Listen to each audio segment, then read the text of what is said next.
and welcome to our show, Geeks Wired Podcast, where we talk about video games, TV, comic books, technology, and TLDR, the Internet of Things. And I'm your host, Bill, and this week we have another host, and he shall be known as Anthony. Hello. And you can contact us by emailing us at geekswired@gmail.com or give us a voicemail or a text message at 801-896-GEEK. Also is 801-896-4335. You also can help support us by going to our Patreon at patreon.com/geekswired, where you get access to the podcast early, and you gain access to the Geeks or Wireless episodes. The extra Patreon onlys. So we're going to start things off. There was a goodness normal phone launch event.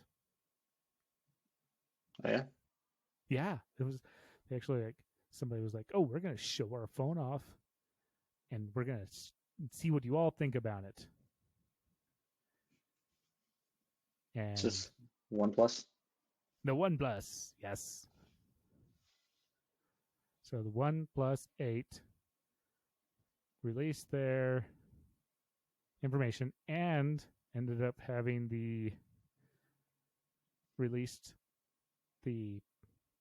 let everyone talk about, because there had been people saying on it.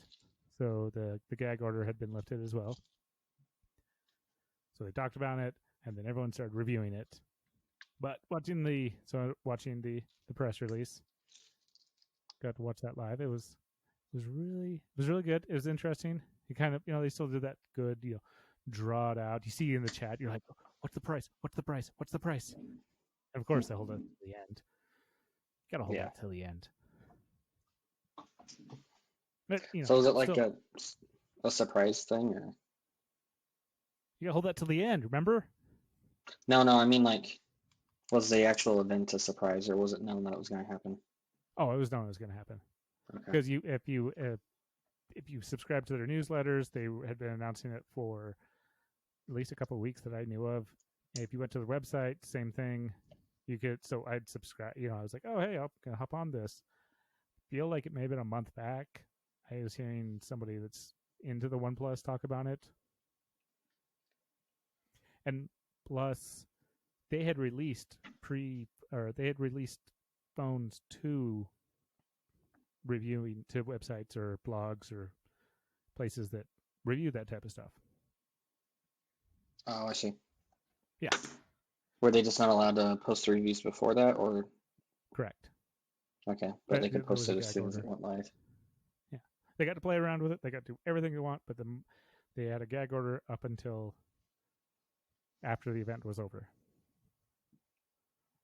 Yeah, I think that's normal. So they're in the show notes.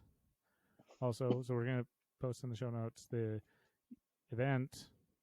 You can watch the reviews the others have, but if you just want to hear the TLDR of it, the phone is really, I feel like did really, really well and has set the bar fairly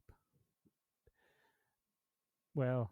Of course, Apple just literally released their information on it too, their pre-orders. So that's another thing that actually just happened. We might get to that one in a moment. But OnePlus has a very good phone to start the year off. It has Wi-Fi 6. It has 5G. I still want to look into the Bluetooth, but I'm pretty sure it has decent Bluetooth. Well, it'd be weird if it didn't have decent Bluetooth, because that would be the only thing it didn't have. Well, okay. Remember, I have some some things when it comes to the terms of decent Bluetooth. What do you mean? Because there's different parts. Yes, it's Bluetooth 5.1, but there is additional parts that make Bluetooth better and worse. Oh, and yeah. Usually you have to dig to get that information. Like, how fast is the audio? How fast does it transmit the audio? How high is the quality? All these little things. Like, even though it's Bluetooth 5.1, doesn't mean it's the best Bluetooth 5.1.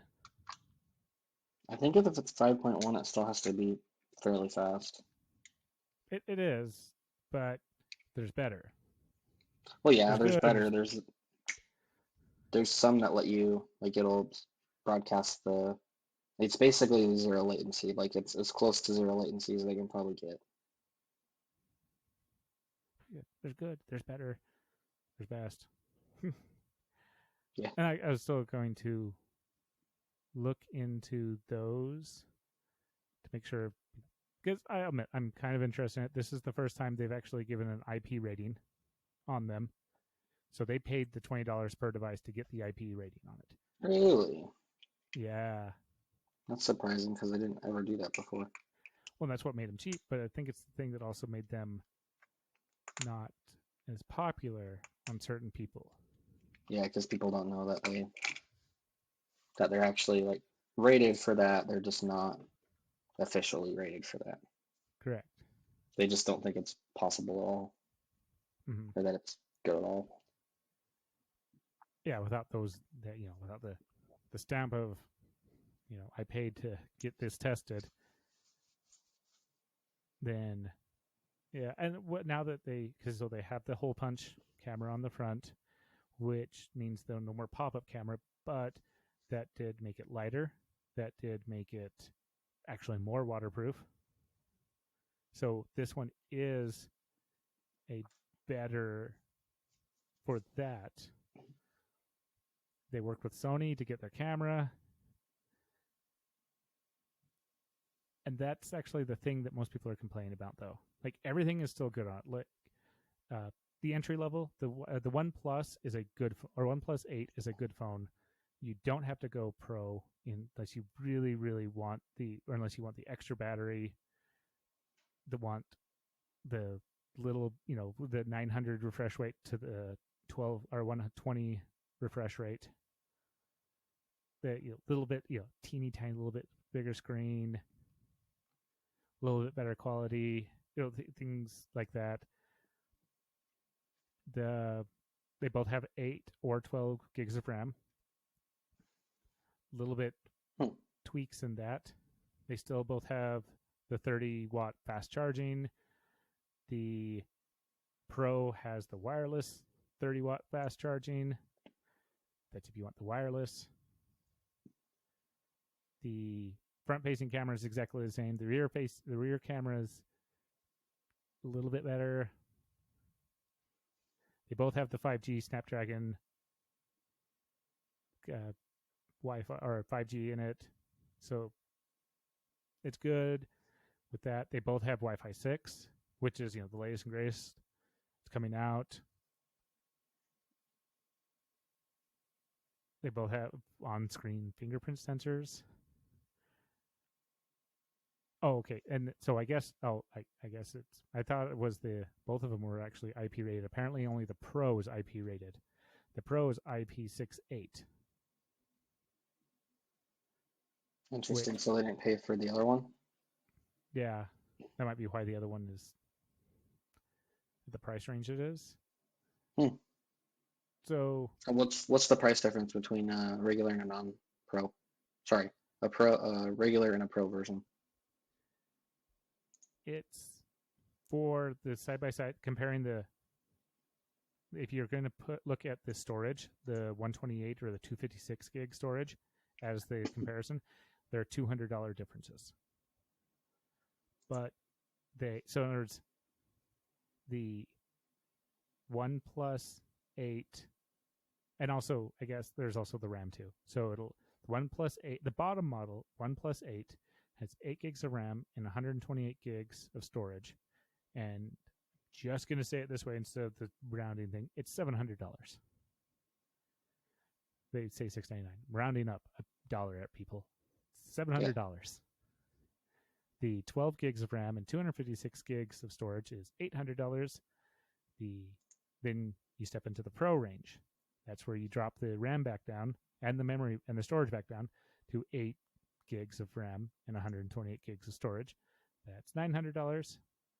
And then 12 gigs RAM and 256 gigs storage, $1,000. $1,000 for all that? Yep. The camera could be better. So if you care about the camera, this is not the phone for you.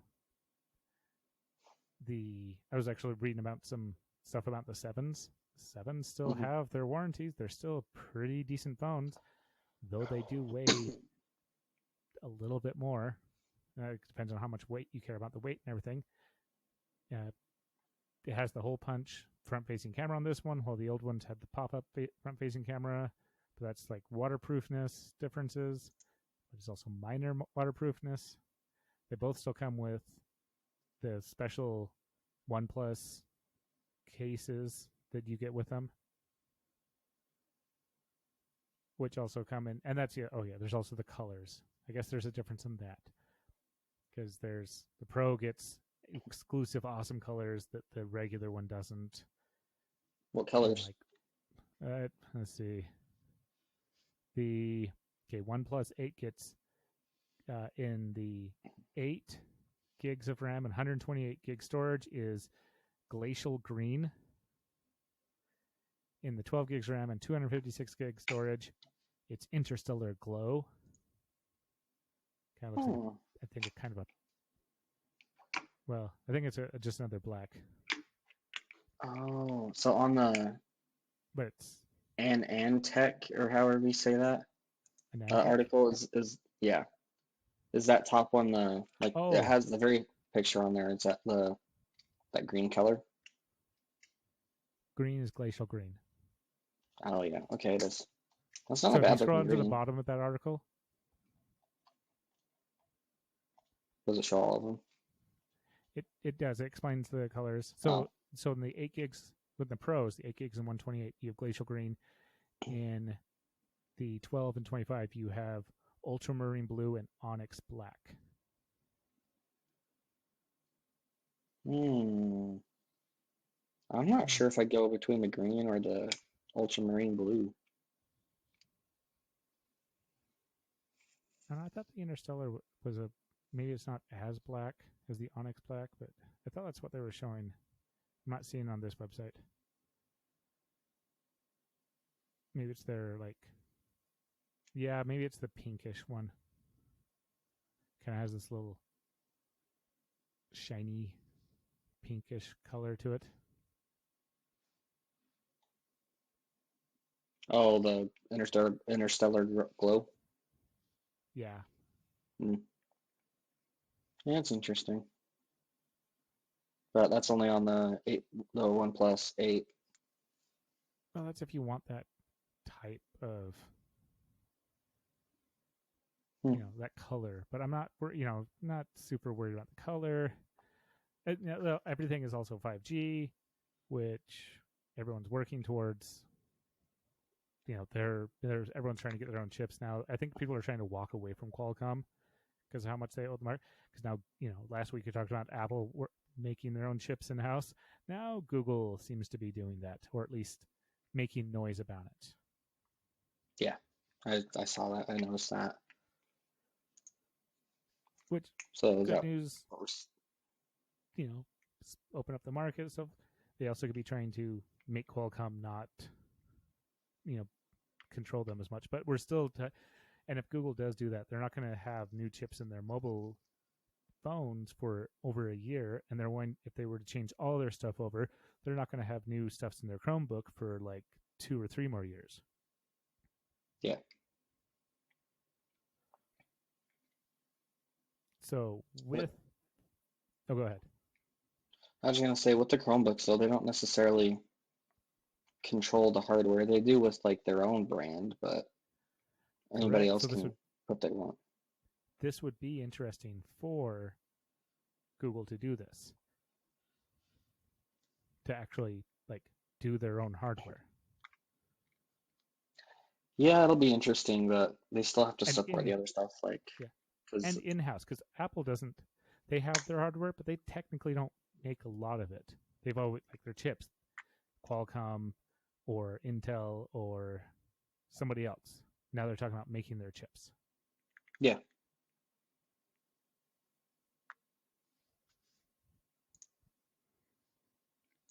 I think I linked the wrong article. Wasn't the one I was meaning to link. No, you didn't mean to link the Axios one? Oh, no, not that. Is that what it was? Yeah, because it's about this. Already its own chip for future Pixels and Chromebooks. Oh, no, that one is. Hey, look. Okay. Yeah, it was in No, the I was first column. talking about the iPhone one. Because the new iPhone is on pre-order. The iPhone SE. Oh yeah, I don't know anything about this. Yeah, this is like super new. And apparently you could like max out the specs on this thing and what is it? I think it's 256 gig storage and all this with Apple's everything in it for like $600. Interesting. Yeah, like this is, I was liking my OnePlus stuff, and I was like, well, you guys are kind of expensive now, and you're trying to play ball with all the other flagship phones, and you seem kind of decently standing there, but so this looks like iPhone's the same. terrible. Yeah, this looks like the same body that they had for the 8. And I think that's kind of the idea, is they're going along those lines, sort of. Which is cool if that's the kind that you liked. Like I like that phone style. Like the only downside to this is there's only the one camera, which I know isn't a super big deal, but I do like the portrait effects that you can do with the 2 cameras. And you That's wouldn't be something able to that, do that with just one.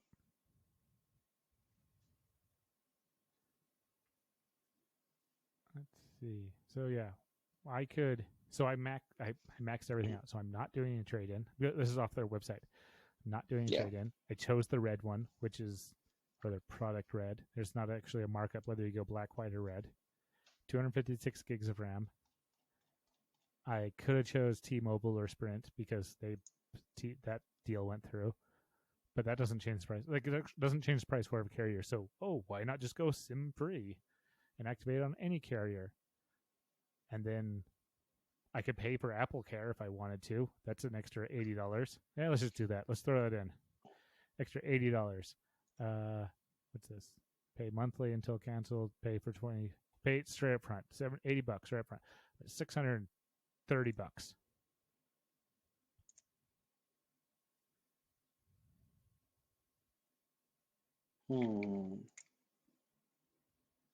That $80 almost isn't worth it, actually. And the phone is decent enough; it'll probably get you through the next 3 years. It's got Apple's history of technology behind it. They're going to keep it updated. Like this is a phone that, if I wasn't already invested so much into the Google ecosystem, is actually something to kind of look at. So I can actually say that the product, like as long as you don't crack the screen or anything like that, it will last you like 3 years. I've had mine for like almost, it's been 2.5 years, and no, maybe closer to like 2 years and 9 months. But the only reason why like it's great, except for I actually dropped it on cement one time, and so it's like cracked on each side, but you can't notice it because the screen doesn't really go over it because it's not edge to edge. Yeah. I admit that is something that I'm kind of like looking at. Is like, this is not as much screen as I'm used to. Did I throw that? Yeah, but it's also quite a bit cheaper because of that too, because they don't have to use a custom panel. I literally just posted the link to the one I made. That's funny. So. Yeah, it's cheaper, but it's a nice phone. And I also get a case on it. Like the color doesn't matter. I usually get black phones anyways, but I usually get a case that's clear so I can see the whole thing. I usually get a case that actually matches my phone, so it's like,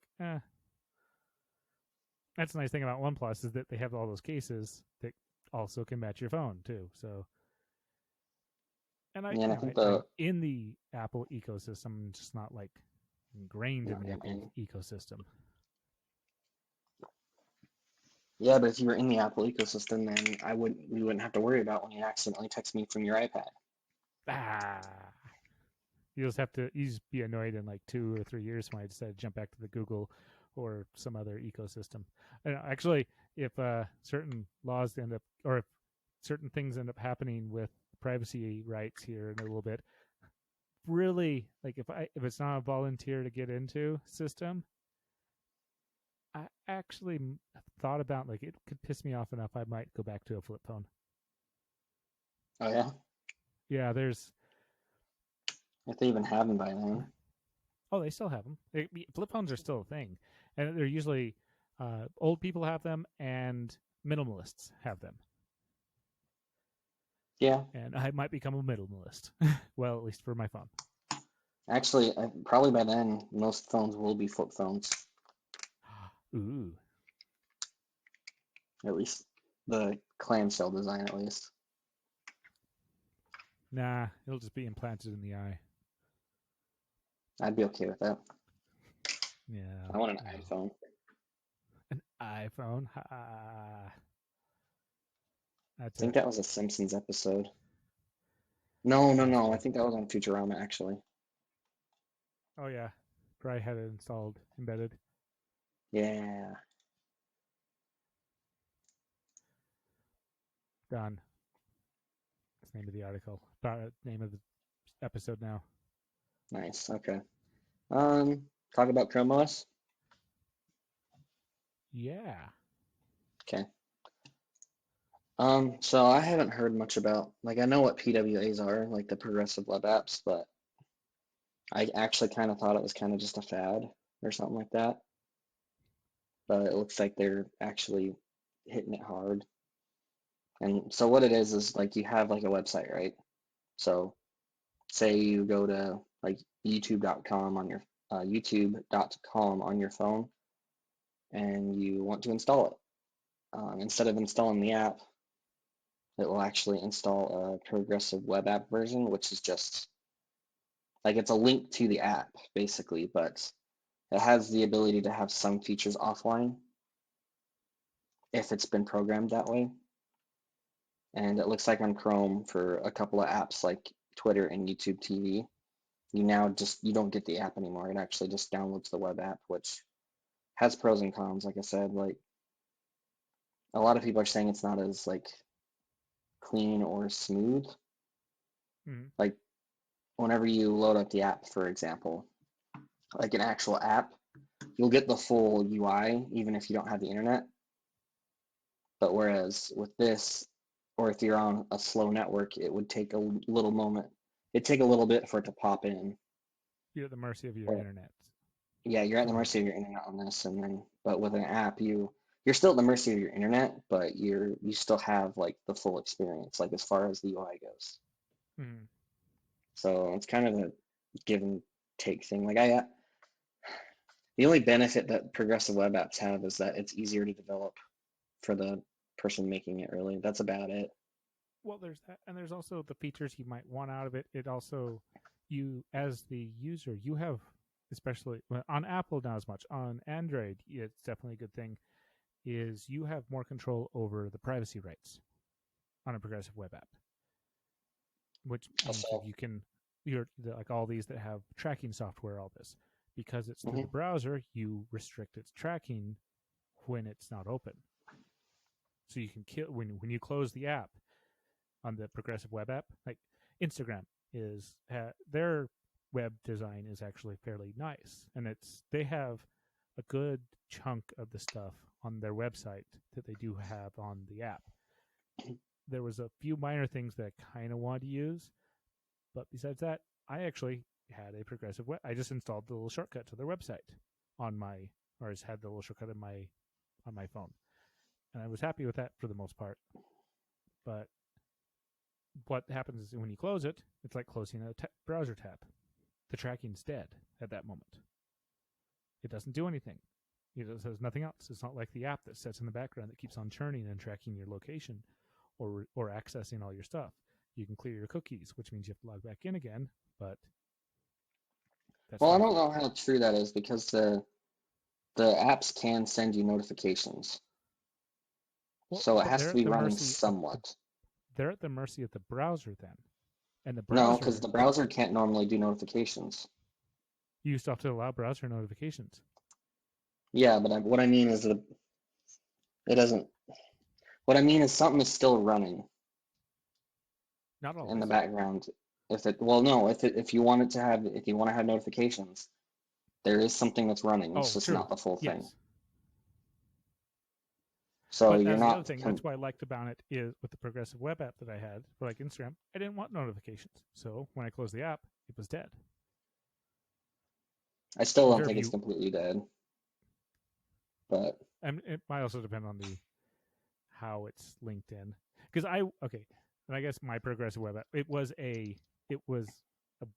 Chrome window basically.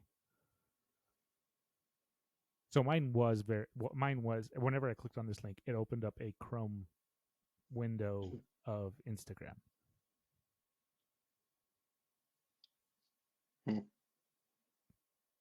Yeah, and that's what they are. Like that's how they're gonna look. So makes sense, but I can see these being a little bit of different, like a little bit of appness without having to go through Chrome. Or maybe that's what they're trying to do still, is go through Chrome. It's like a Chrome add-on. Well, that's exactly what this is, like, because it's still loading. It's still running in the browser. It's just running in a kiosk mode, basically. Yeah. So which means you do have browser control over it. You can say this website from Chrome. You can say this website does not have notifications, does not have tracking, does not have whatever else you want to. And it's easier to do that in a browser than it is through the app in your phone, because the apps can also lie to you, and they've been caught. Many apps have been caught doing that. Yeah, but I don't know. Like, I don't know if this is actually like, because let's say you have your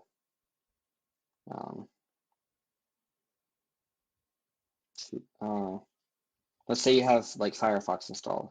Is it going to use that, or is it going to use the Android browser? It's probably going to be based off of what you set as your default browser, or with this, Chrome OS app platform, it's probably going to be Chrome hard and in there for the way. Oh, it absolutely will be for that. Yeah, for the way I did it, it was probably based off of. It would probably get based off of whoever your default app is for your website surfing. I wonder if there's a way to test that. However you set up the link. Because you can do it off of the website. Like if you go to Instagram.com on your phone, you can create a shortcut. Actually, yeah, I don't know if you can do that with any other browser now that I think about it. Because I did do it through Chrome at the time. Like I've done it on like Safari and Firefox before, but I don't know how you install it as an app, because like as soon as I go to it, it's just like get it on the App Store. Well, sometimes they also go, install a little shortcut. Yeah, okay, add Instagram to your home screen. Get Instagram quickly and easily by adding it to your home screen. So if I add Instagram to my home screen, it adds Instagram.com. I click add. Create the shortcut. I can click add again. Gee, there's a lot. Where'd you go to do that? Instagram.com. Like as soon as I go to it, it pops up. And yeah, it even has. So I'm using Brave. I was using Brave as the browser that went to it. It has a little Brave symbol in the bottom corner of Instagram right now. So if I open it up, its own little Brave. It's its own little Brave section. It is a standalone. It kind of looks like the app, but it is using Brave, the Brave browser completely. I don't know how to do it, but I don't. Well, that's on Android. Too much, so. You have Apple. Yeah, but I mean, like, you can do this on Apple. Because I've done it, just not with Instagram. And I know things that don't work with the browser are the live videos, or at least they didn't used to. That was one of the things I used to watch somebody's live videos. I haven't anymore, so I couldn't get Instagram TV or whatever they call it now. Mm-hmm. But yeah, there's that. And yeah, so it uses Brave. So if I close it out, it goes bye-bye.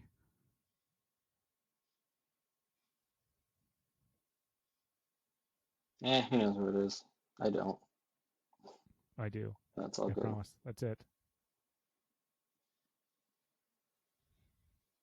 All good. Let's see. Now we went through all of that fun stuff. I am pondering.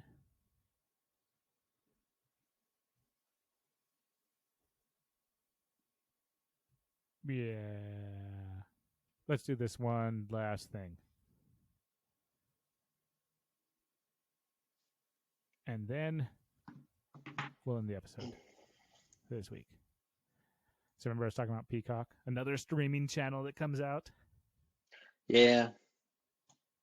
Well, Peacock is live. Officially. But only if you have Xfinity today. Yeah, and you don't have to pay anything either if you have them. Nope, you don't. So if you get NBC Universal, now streaming services, Peacock is launching on Comcast, Xfinity, and Flex customers. It launched on April 15th, no charge. Otherwise, you have to wait till July 15th. Wait 2 whole months for regular people. And I still think it's... Go ahead. I was going to say, it looks like they also have a... I don't know if we've gone over this before, but they have a streaming free tier, but you have like half the content. Yeah. Which is still substantial, so. True. And then there's the $4.99 with ads and $9.99 without ads. But they're free. They currently have it free right now, too. You can watch their stuff for, a bunch of their stuff for free with ads. A lot of the local stations have that type of stuff, but their ads are just... There's a reason I pay for no ads. It's the reason my CBS is ad-free at the moment. Can you get that without, or can you get that with ads? Yeah. Yeah, you can. Yeah, you pay for the cheap one, you get ads. You don't pay, or you pay $10 a month, or you're currently going 30-day free trial, which I'm halfway through. I still got to burn through Picard quickly. I got to finish Picard. I'm only like 2 episodes in. I've not been setting time aside for it. I got sidetracked. There's been a lot of stuff that's been going on. Actually, I got to catch up on Devs too. I'm 1 episode behind. On what? Devs. What's that? It is a show that messes with your mind. Oh. And kind of like, I'd even kind of go with the, what is it?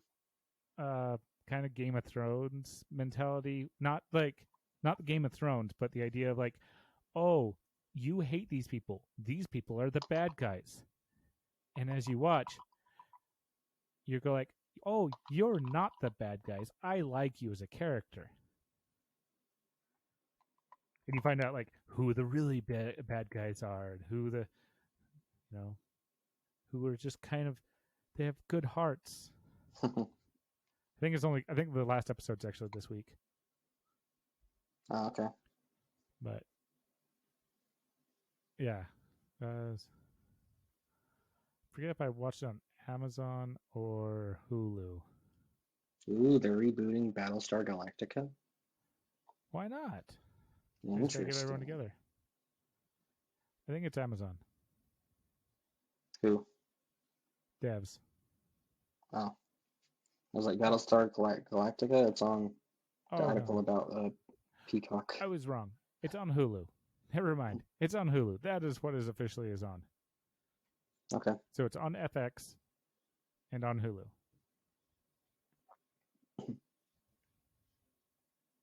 See, I got too many streaming services. I don't even care. I'm just oh, we'll just watch this on online. What did you watch it on? The internet? Yes, the internet. And I don't know what watch it when I want to, and yeah, it has Nick Offerman in it. It's kind of weird, like seeing him from like Parks and Rec. Like when I first saw him, I was like, I don't know if I can take this guy seriously. And I'm like, by the end of the first episode, I took him serious, like super serious. He's good. Yeah, he's interesting. But I guess with that, we probably should end this episode this week with some famous last words. Do you have any this week, finally, Anthony? No, I don't. Especially this week. All right. Well, at being a podcast, I have some friends from all around the world. In fact, I have a friend who's a Russian sound engineer. And I have a Czech one, too. Czech 1, 2. Okay. You're so thrilled. I could tell. I'm hearing everyone's just groans across the world now.